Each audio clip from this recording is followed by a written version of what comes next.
is July the 3rd, but that means we're on July the 5th because we started 2 days early.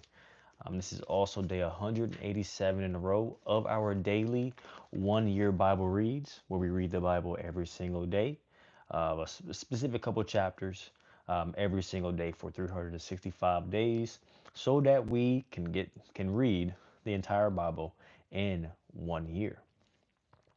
Today we're going to be reading from 1 Chronicles 1 1 through 2, going through verse 17.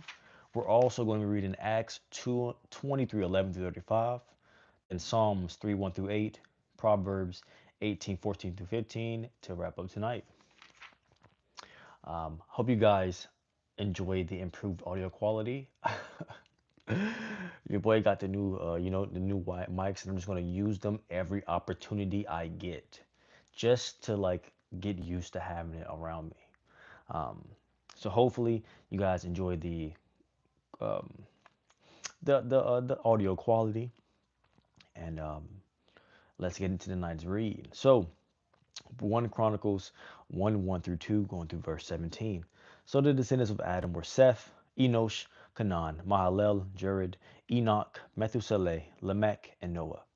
The sons of Noah were Shem, Ham, and Japheth. The descendants of Japheth were Gomer, Magog, Madai, Javan, Tubal, Meshech, and Tiras. The descendants of Gomer were Ashkenaz, Riphath, and Togarmah. The descendants of Javan were Elisha, Tarshish, Kittim, and Rodanim. The descendants of Ham were Cush, Mizraim, Put, and Canaan. And the descendants of Cush were Seba, Havilah, Sabta, Ramah, Sabtika. The descendants of Ramah and the descendants of Ramah were Sheba and Dedan. And Cush was also the ancestor of Nimrod, who was the first heroic warrior on earth. Mizraim was the ancestor of the Ludites, Anamites, Labites, Naphtalites, Pathrushites, Cashluthites, and the Kotharites from the Philistines, whom the Philistines came. Canaan's oldest son was Sidon, the ancestor of the Sidonians. Canaan was also the ancestor of the Hittites, Jebusites, Amorites, Girgashites, Hivites, Arkites, Sinites, Arvadites, Zemarites, and the Hamathites. The descendants of Shem were Elam, Ashur, Arphaxad, Lud, Aram. The descendants of Aram were Uz, Hul, Gither, and Mash. And Arphaxad was the father of Shelah. Shelah was the father of Eber, and Eber had two sons. The first was named Peleg, which means division, for during his lifetime the people of the world were divided into different language groups. His brother's name was Joktan. Joktan was the ancestor of Almodad, Shalef, Hazarmaveth, Hazarmaveth, Jerah, Hadaram, Uzal, Diklah, Obal, Abimal, Sheba, Ophir, Havilai, and Jobab. All these were descendants of Joktan. So this is the family line descended from Shem, Arphaxad, Shelah, Eber, Peleg, Ru, Soreg, Nahor, Terah, Abram, and later known as Abraham. The sons of Abraham were Isaac and Ishmael. These are the genealogical records. The sons of Ishmael were Nebaioth, the oldest, Kedar, Adbel, Mibsam, Mishma, Duma, Massa, Hadad, Tema, Jetur, Naphish, and Kedmah. These were the sons of Ishmael. What's up, Farkas? Welcome to the chat, man. The sons of Keturah, Abraham's concubine, were Zimran, Jokshan, Madan, Midian, Ishbak, and Shua. The sons of Jokshan were Sheba and Dedan. The sons of Midian were Ephah, Epher, Hanok, Abida, and Eldah. All these were descendants of Abraham through his concubine Keturah. Abraham was the father of Isaac. The sons of Isaac were Ishwa and Israel. The sons of Ishwa were Eliphaz, Ruel, Jeush, Jalam, and Korah. The descendants of Eliphaz were Taman, Omar, Zepho, Katam. Oh, happy 4th. Happy 4th to you, too, bro. They're shooting fireworks in my neighborhood, so if you hear something go off in the background, it's the fireworks. Oman, Zepho, Gatam, Kanaz, and Amalek, who were born of Timnah. The descendants of Ruel were Nathan, Wahanath, Nahath, Zerah, Shema, and Mizah. The descendants of Sirah, Lotan, Shobal, Zibion, Anath, Dishon, Ezer, and Dishan. The descendants of Lotan were Hori and Haman. Lotan's sister was named Timnah, and the descendants of Shobal were Alvin, Manahath, Ebal, Shepho, and Onam. Hey, what's up, Z-Dog? Hey, it's all good, bro. Good to see you again, man. Lotan's sister was named Timnah. We're reading the 1 Year Bible today. We're in day 187. The descendants of Shobal were Alvin, Manahath, Ebal, Shepho, and Anam. The descendants of Zibeon were Ailah, Ayah, and Anah. The son of Anah was Dishon, and the descendants of Dishon were Hemdan. I'm doing well. I'm doing pretty good, man. How you doing, Albert? Welcome to the chat. I'm glad to hear you're doing good. Um, you know, not the same old, kind of a little different. Expect a new kind of video on the channel here soon. Um, I won't tell you what it's about. I'll just, you'll see it when I post it. um, but let's get back to the read. Uh, the descendants of Ezer were Bilhan, Zavan, and Akan. The descendants of Dishan were Uz and Aran. And these are the kings who ruled in the land of Edom before any king ruled over the Israelites. Bala, son of Beor, who ruled from his city of Dinhaba. When Bala died, Joab, son of Zerah, from Bozrah, became king in his place. When Jobab died, Husham, from the land of the Timonites, became king in his place. When Husham died, Hadad son of Bedad became king in his place and ruled from the city of Avith. He was the one who destroyed the Midianite army in the land of Moab. When Hadad died, Britain is crazy. No, sir. All right. Yeah, I will. LOL. That's pretty funny. Nah, I'm not from Britain. Nah, I'm from the United States. I'm from North Carolina. I'm from North Carolina. Um, where was I at? He was the one who destroyed the Midianite army in the land of Moab. Yep. There, when Hadad died, Samlah from the city of Mashrika became king in his place. When Samlah died, Shaul from the city of Rehoboth on the river became king in his place. When Shaul died, Baal-Hanan, son of Akbor, became king in his place. When Baal-Hanan died, Hadad became king in his place and ruled over the city of Pau. His wife was Mehetabel, the daughter of Matred and granddaughter of Mezahab. Then Hadad died. The clan leaders of Edom were Timnah, Alva, Jadith, Oholibama, Oholibama, Elah, Pinun, Kenaz, Teman, Mizar, Magdal, and Iram. These are the clan leaders from Edom. The sons of Israel: Reuben, Simeon, Levi, Judah, Issachar, Zebulun, Dan, Joseph, Benjamin, Naphtali, Gad, and Asher. Judah had 3 sons from Bathshua, a Canaanite woman, and their names were Ir, Onan, and Shelah. But the Lord saw that the oldest son, Ir, was a wicked man. So he killed them. Later, Judah had 2 sons from Tamar, his widowed daughter-in-law, and their names were Perez and Zerah. So Judah had 5 sons in all. The sons of Perez were Hezron, Hamul, and the sons of Zerah were Zimri, Ethan, Heman, Kakol, and Darda, 5 in all. The son of Kamri, a descendant of Zimri, was Akan, who brought disaster on Israel by taking plunder that had been set apart for the Lord. I remember that story. The sons of Ethan was Azariah. The sons of Hezron were Jamreel, Ram, and Caleb. Ram was the father of Aminadab. Aminadab was the father of Nahshon, a leader of Judah, and Nahshon was the father of Salmon. Salmon was the father of Boaz, and Boaz was the father of Obed. Obed was the father of Jesse, and Jesse's first son was Eliab. His second was Abinadab. His third was Shemiah. The fourth was Nathaniel, and his fifth, Radai. His sixth was Azim, and his seventh was David. Their sister was named Zeruiah and Abigail. And Zeruiah had 3 sons named Abishai, Joab, Asahel. Abigail married a man named Jether, an Ishmaelite, and they had a son named Amasa. Man, these names, bro. These names, boy. But I do my best. I feel like I'm making it through here. And now Acts 23:11-35. The night the Lord appeared to Paul and said, "Be encouraged, Paul. Just as you have been a witness to me here in Jerusalem, you must preach the good news in Rome as well." The next morning, a group of Jews got together and bound themselves with an oath not to eat or drink until they had killed Paul. There were more than 40 of them in the conspiracy, and they went to the leading priests and elders and told them, "We have bound ourselves with an oath to eat nothing until we have killed Paul. So you and the high council should ask the commander to bring Paul back to the council again. Pretend you want to examine his case more fully. We will kill him on the way." But Paul's nephew, his sister's son, heard of their plan and went to the fortress and told Paul. Paul called for one of the Roman officers and said, "Take this young man to the commander. He has something important to tell him." So the officer did, explaining, "Paul, the prisoner, called me over and asked me to bring this young man to you because he has something to tell you." The commander took his hand and led him aside and asked, "What is it you want to tell me?" Paul's nephew told him, "Some Jews are going to ask you to bring Paul before the high council tomorrow, pretending they want to get some more information. But don't do it. There are more than 40 men hiding along the way ready to ambush him, and they have vowed not to eat or drink anything until they have killed him. They are ready now, just waiting for your consent. Don't let anyone know you told me this." The commander warned the young man.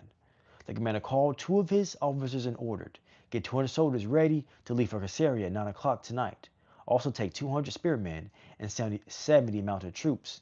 Provide horses for Paul to ride and get him safely to Governor Felix." Then he wrote this letter to the governor: "From Claudius Lysias to His Excellency Governor Felix, greetings. This man was seized by some Jews, and they were about to kill him when I arrived with the troops. When I learned that he was a Roman citizen, I removed him to safety. Then I took him to their high council to try to learn the basis of the accusations against him. I soon discovered the charge was something regarding their religious law, certainly nothing worthy of imprisonment or death. But when I was informed of the plot to kill him, I immediately sent him on to you. I have told his accusers to bring their charges before you." So that night, as ordered, the soldiers took Paul as far as the Antipas, and they returned to the fortress the next morning, while the mounted troops took him to Caesarea. When they arrived in Caesarea, they presented Paul and a letter to Governor Felix. He read it and then asked Paul what province he was from. "Sicilia." "Sicilia," Paul answered. "I will hear your case myself when your accusers arrive," the governor told him. Then the governor ordered him kept in prison at the Herod's headquarters. Go buy some more crack is crazy. Do I look like an addict?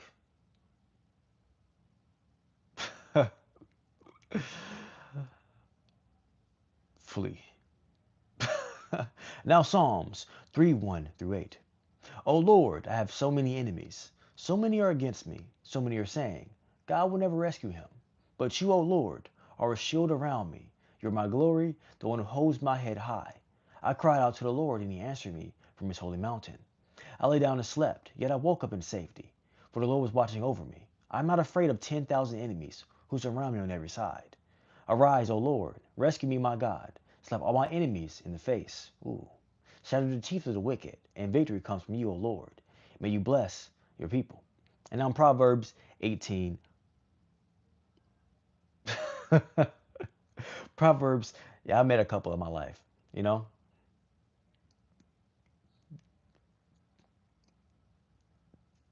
They usually don't want no problems. They just want some money. They just usually just want some money for something, you know? And now Proverbs 18:14 through 15. "The human spirit can endure a sick body, but who can bear a crushed spirit? Intelligent people are always ready to learn, and their ears are open for knowledge." And now, are you likely or unlikely?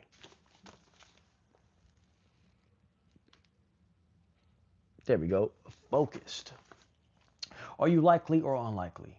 God had a plan and a purpose for Paul, that the Jews and Gentiles would hear the gospel and be saved. Paul was an unlikely choice because at one point he had ushered in punishment and even death for many early Christians. It seems the radical change from persecuting to persecuted was a loudest message to Paul's life. To keep Paul ministering, God used another unlikely choice, the Roman commander. To, to preserve Paul's life, likely or unlikely, God wants to use you if you're willing. And now, chat, I'm going to turn off this camera and ask for wisdom, clarity, and discernment of today's word, and I'll be right back. 1 second.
Okay, chat, we're back. Okay, so let's go over the verses of the day. So we read from Chronicles 1 1 through 2, going through verse 17. We read from Acts 23 11 through 35, then Psalms 3 1 through 8, and then wrap up the night's read with Proverbs 18 14 through 15. Now let's start with Proverbs 18 14 through 15. Um, the human spirit can endure a sick body, but who can bear a crushed spirit? Intelligent people are always ready to learn, and their ears are always open for knowledge. Um,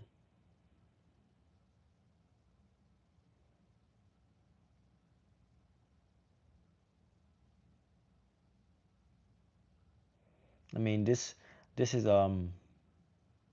is a pretty straightforward verse tonight.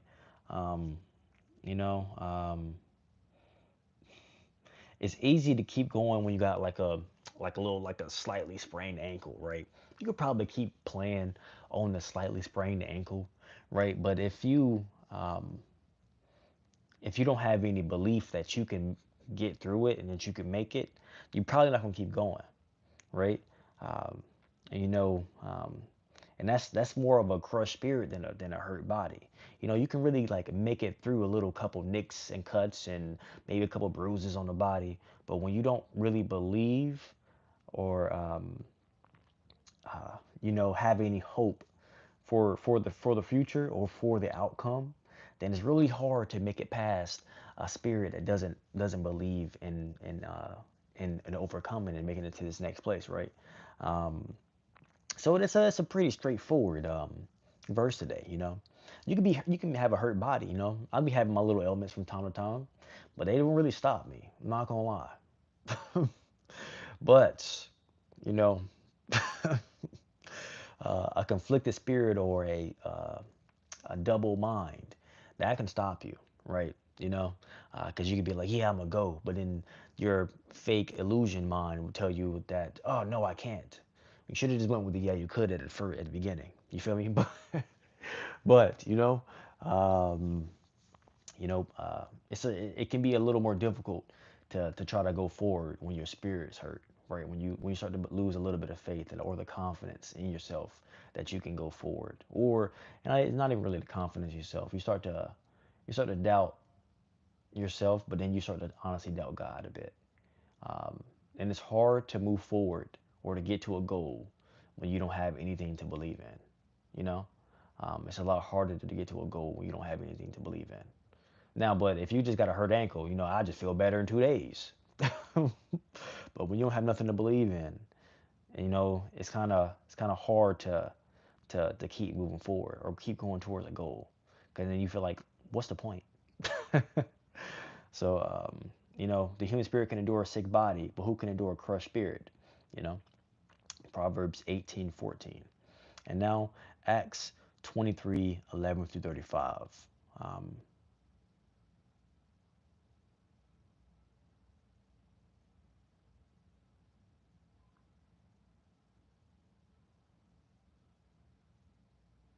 this is a proverb regarding God's protection.